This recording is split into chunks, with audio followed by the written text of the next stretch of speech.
ามถนน201ครับ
ลาสสิกไว้อยู่ครับสถานีสูงเนิน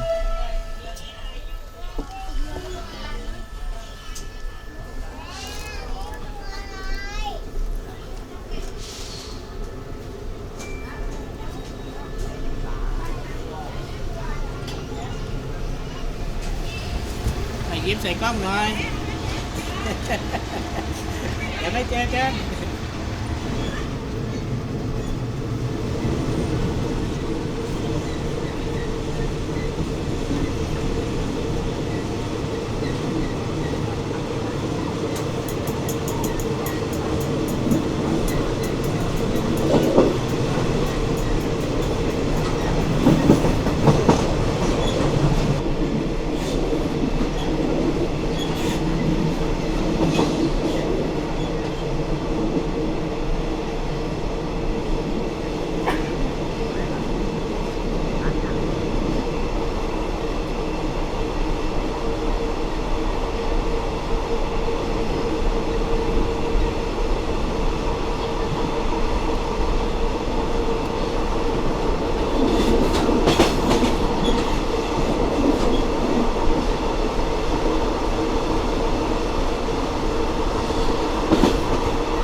ขบวน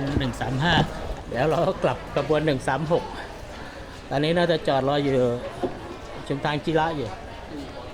เดี๋ยวก็มาเดี๋ยวไปจองตั๋วกลับก่อนทุบตรงไหนวะโคราช เราตีตั๋วลงกินโค เอ ราช อ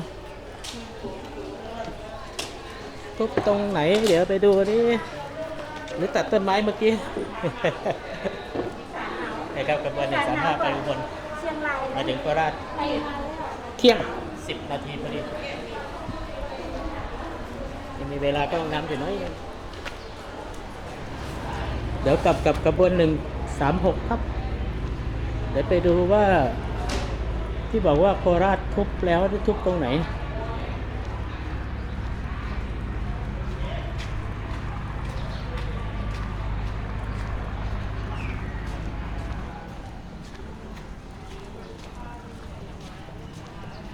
ถ้าบอกว่าทุบอาคารตรงนี้ก็ทุบไปเรื่อยๆครับ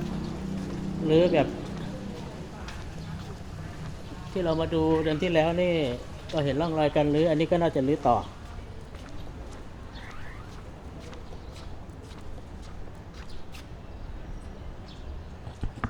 เนี่ยที่เห็นนะครับนี่น่าใช่ที่เห็นก็ตรงนั้นแหละครับตัดต้นไม้แล้วก็รื้ออาคาร1 หลัง 2 หลังตรงนั้นรื้อตรงไหนครับเดี๋ยวจะไปถามเจ้าหน้าที่ดีกว่ารอกระบวน 136 ครับกำลังมา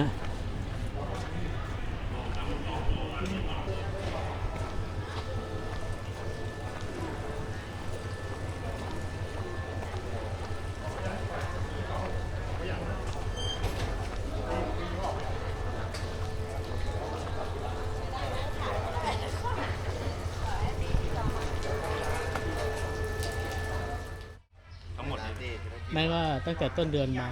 ก็ยังไม่มีนั้นอยู่เขากำลังทำด้านนู้น พอตลอแล้วมั้งที่นุ่ม บริเวณสถานีนี่ยังนะ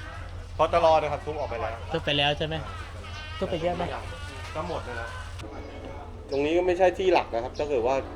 เขาเข้ามาแล้วตรงนี้ไม่ใช่ที่หลักจีระจะเป็นที่หลัก ใช่ไหม ใช่ตรงนี้ก็จะเป็นแค่ทางลงนิดหน่อยแล้วอยู่ฝั่งนู้น เอ ด้านนู้น อ ตรงนี้ก็คงไม่ให้เดินผ่านแล้วก็คงจะต้องอ้อม ออกไป ตรงนิ่งหน่องไปมาขึ้นตรงนี้ คือเวลาเรามาโคราชเราก็ไปขึ้นที่จิระระยาวไปเลย สะดวกสุดก็ขึ้นนะแต่ถ้าเกิดว่าขึ้นได้ก็ขึ้นตรงเนี้ย ไปรังสิต ตรงกลางนี้ อ่า ตรงนี้ก็ขึ้นได้ครับ อ๋อขึ้นได้แต่ว่า ใช่ครับก็ยังมีการขายตั๋วอยู่ อ๋อ ทำเหมือนบางซื่ออะแต่มัน อ๋อ ทำจะน้อยนิดเดียว เออ บางซื่อทำไม่คล้ายกัน งั้นก็ทุบทางฝั่งนี้เราก็ทำอาคารสำนักงานชั่วคราว สำนักงานตัวตรงนี้ใช่ เวลาจะเข้ากรุงเทพก็ไปซื้อตั๋วที่โน่นขึ้นรถฝั่งนี้ ขึ้นนี่ก็ได้ครับ รางนี้เนาะ หลังนู้นเลย หลังนู้นเลย ริมถนนตรง อ๋ นู้ อน เลย รางนู้นยังใช้อยู่ ริมถนนตรงนู้นเลย เออเดี๋ยวหลังค่อยมาดูกลับรีบกลับกันนี่ ก็เท่าที่เห็นที่เสาเห็นนะ เออ เห็นเสาไหมนั่นแหละก็เท่าที่นั้นนะครับเพราะว่ามันจะพอมันขึ้นจากนู้นมันก็ปื้อขึ้นมาเหมือนขอนแก่นน่ะขึ้นมาปื้อก็เป็นชั้นลอยแล้วตรงนี้ก็จะเป็นแค่ข้างล่างก็ยังใช้งานอยู่ตรงรางนี้ก็ยังใช้งานอยู่เหมือนกันแต่ก็ส่วนใหญ่จะเป็นรถสินค้าข้างบนก็เป็นรถโดยสารชั้น2ก็เป็นรถโดยสารชั้น3ก็จะเป็นรถความเร็วสูง ตามแบบเลย ใช่ตามแบบเลย 135กำลังจะไปอุบล136กำลังจะเข้าสถานีนครราชสีมา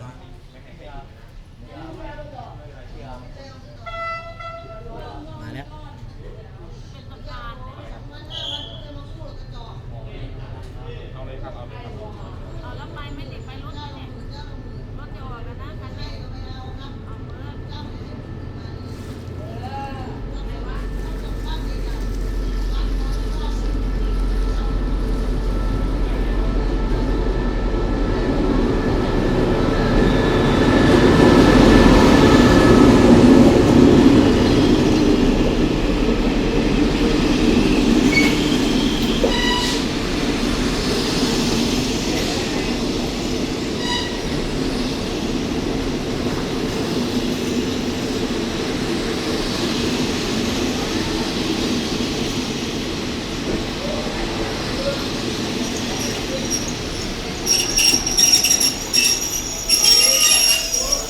ขบวนรถที่จอดเรียบเรียงชานชาลาที่2เป็นขบวนรถเร็วที่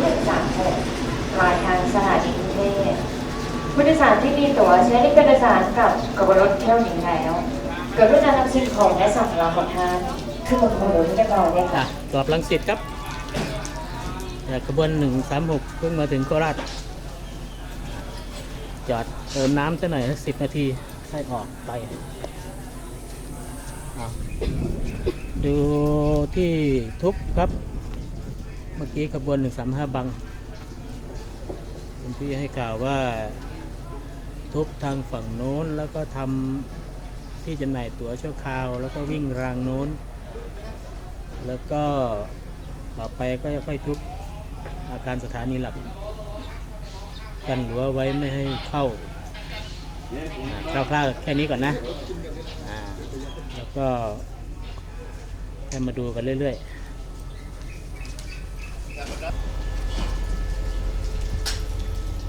นี่นะโคราชสถานีนครราชสีมาวันที่ถ่ายทำวันนี้ก็คือ12 กุมภาพันธ์